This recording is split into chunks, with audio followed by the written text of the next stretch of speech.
Soovitame tsitaate kuulates sättida end mugavalt silmad kinni istuma ja keskenduma edastatud sõnumile.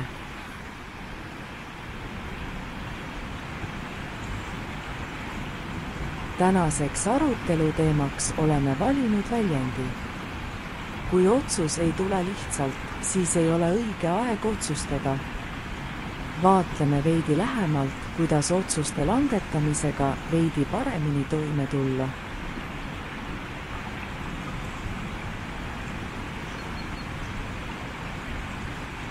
Otsuste langetamine on osa igapäevasest elust ning mõnikord seisame silmitsi valikutega, mis panevad meid kaaluma erinevaid võimalusi, nõuavad sügavamat eneseanalüüsi ja vajavad rohkem aega. Sageli kipume kiirustama, soovides teha otsuseid kiiresti ja efektiivselt, kuid on oluline mõista, et kui otsus ei tule lihtsalt, siis võib see olla märk sellest, et peame andma endale rohkem aega ja ruumi, et teha teadlikum ja paremini läbimõeldud valik. Miks siiski otsustamine mõnikord keeruliseks muutub? Üks peamisi põhjuseid on ilmselt hirm eksimise ja vigade tegemise ees.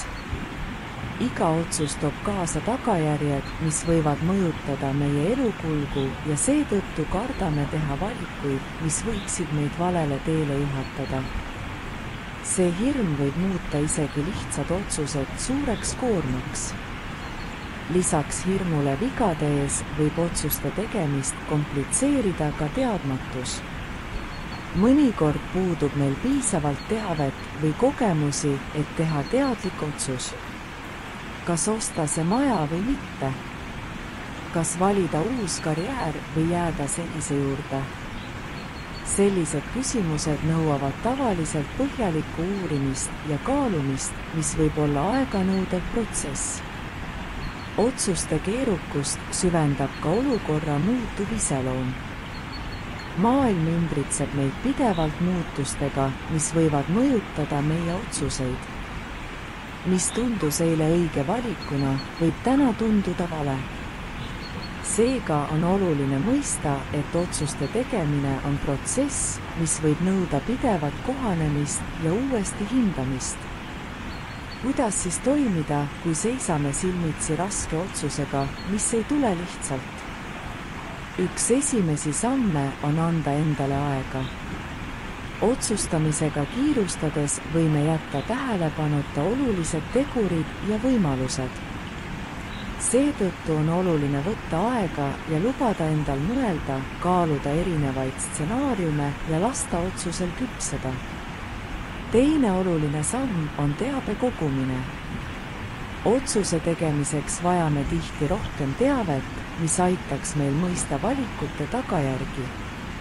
Kasutage olemasolevaid ressursse, uurige asjakohaseid allikaid ja rääkige inimestega, kes võivad omada vajalikku teavet või kogemusi. Konsulteerimine teistega võib samuti olla kasulik.